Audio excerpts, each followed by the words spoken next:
welcome back to my YouTube channel.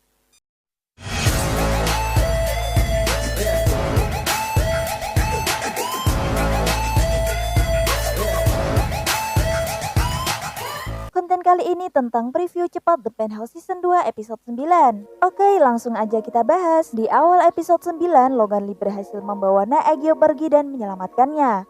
Namun Naegyo malah marah kepada Logan Lee karena dia telah lancang membawa dirinya. Kemudian Logan Lee berusaha membuat Naegyo mengaku bahwa dia adalah Sim Suryeon karena Logan Lee telah mengetahui bahwa dirinya adalah Sim Suryeon. Namun Naegyo bersikeras mengelak bahwa dia bukanlah Sim Suryeon.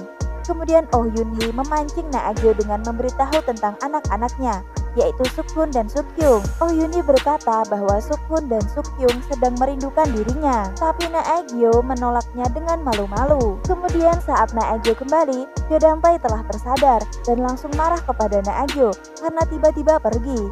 Jo Dang-tae mulai curiga pada Naegyo, tapi Naegyo berhasil sedikit menenangkannya. Dan di sisi lain, Logan Lee dan Oh Yoon Hee terus mengawasi Naegyo dari kejauhan melalui handphone Naegyo yang telah disadap. Kemudian Oh Yoon Hee mengirim pesan kepada Naegyo bahwa Naegyo harus bertemu dengan kedua anaknya. Dan scene lain, ada Cheong Soo Jin yang diam-diam masuk ke penthouse milik Jo Dang-tae. Cheong Soo Jin berusaha untuk mengambil kalung milik Ha Eun Byul yang disimpan oleh Jo Dang-tae. Namun belum sempat menemukan kalung tersebut, Jo Dang-tae masuk dan mengagetkan Cheong Soo Jin. Ternyata Jo Dang-tae tahu maksud Cheong Soo Jin untuk mengambil kalung Ha Eun Byul.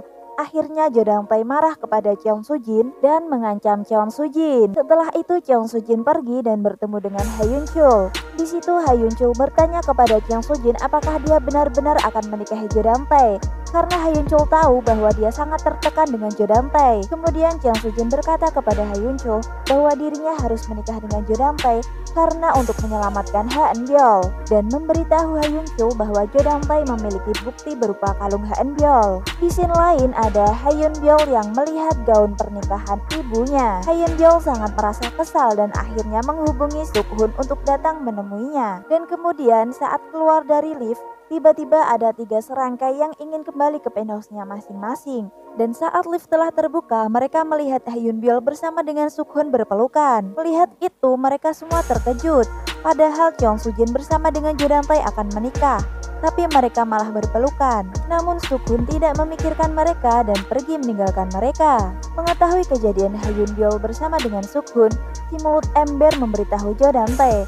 Namun Jo Dang-tae malah marah kepadanya dan menyuruhnya pergi. Kemudian Jo Dang-tae menyuruh pengawalnya untuk mengawasi Sukhoon bersama dengan Ha Eun Byul. Ternyata kabar kedekatan Ha Eun Byul bersama dengan Sukhoon sudah menyebar, dan akhirnya saat di sekolah Ha Eun Byul dibully oleh teman-temannya karena kedekatannya dengan Sukhoon yang merupakan anak tunangan dari ibunya. Karena mengetahui hal itu, akhirnya Sukyung menjadi marah kepada Ha Eun Byul dan melabraknya dan mengatakan bahwa Ha Eun Byul harus berpisah dengan Sukhoon dan harus memisahkan kedua orang tua mereka juga, yaitu membatalkan pernikahan Jo Dang-tae dan Cheong Soo Jin. Dan di sisi lain, Cheong Soo Jin mengadakan rapat dengan dewan direksi.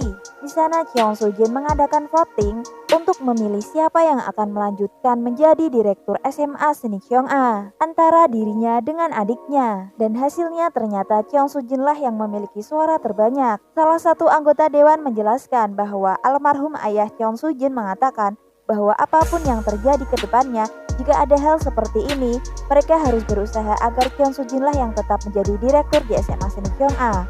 Mendengar hal itu, Cheong Soo Jin sangat sedih dan terharu. Dan atas kemenangan Cheong Soo Jin, ibunya sangat marah, terlihat sangat kesal. Kemudian adiknya memberi selamat kepada Cheong Soo Jin dengan nada menjengkelkan. Beralih scene, ada Ha Eun Byul bersama dengan Sukhoon sedang duduk bersama. Di situ tiba-tiba Ha Eun Byul mengingat sesuatu saat festival Senikyeong-a. Kemudian Ha Eun Byul bertanya kepada Sukhoon, kenapa Bayrona bisa meninggal? Kemudian Sukhoon memberitahu Eun Byul bahwa Bayrona meninggal karena terkena sayatan trofi. Lalu Ha Eun Byul mulai mengingat sedikit ingatannya pada malam festival Senikyeong-a. Kemudian Oh Yoon Hee bersama dengan Logan Lee terlihat menemui seseorang yang kemungkinan ikut andil dalam menjalankan rencana mereka. Dan orang tersebut juga berhubungan dengan teman dari Kang Mari. Kemudian Oh Yoon Hee bertemu dengan Naegyo dan mengajak Naegyo untuk bertemu dengan kedua anak mereka.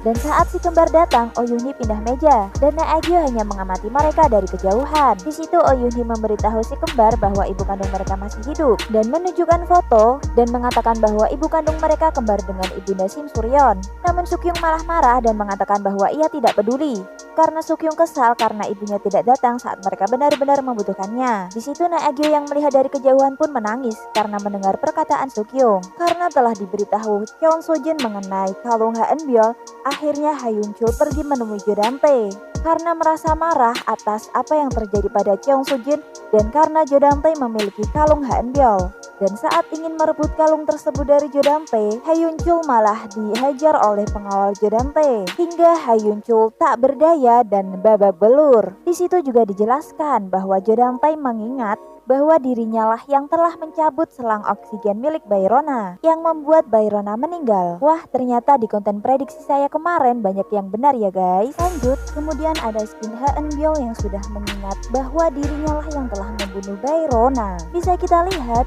dia mulai depresi lagi nih guys. Apalagi kemunculan Ha Yun-chul membuat Soo-jin semakin panik. Akhirnya Soo-jin meminta Ha Yun-chul untuk membawa putrinya pergi ke desa sebelum hari pernikahannya besok. Kemudian saat mereka pergi, saat di tengah perjalanan, mobil mereka diikuti oleh polisi dan akhirnya pun mereka berhenti.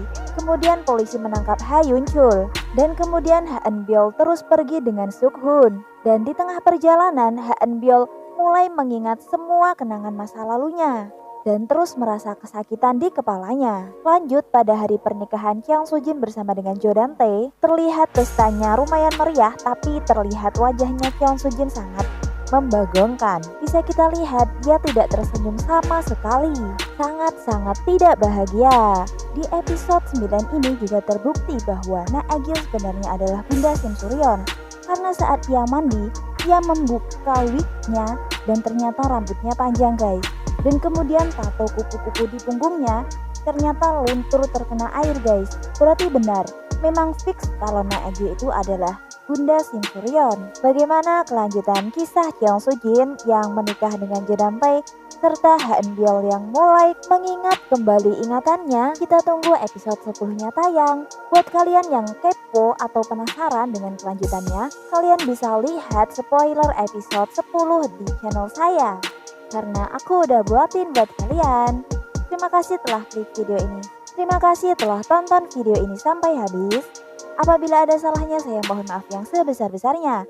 Terus dukung channel ini dengan tekan subscribe, like, dan beri masukan di kolom komentar. Jangan lupa juga tekan lonceng agar kalian tidak ketinggalan konten-konten terbaru dari channel ini. Sampai jumpa di konten selanjutnya. Bye-bye.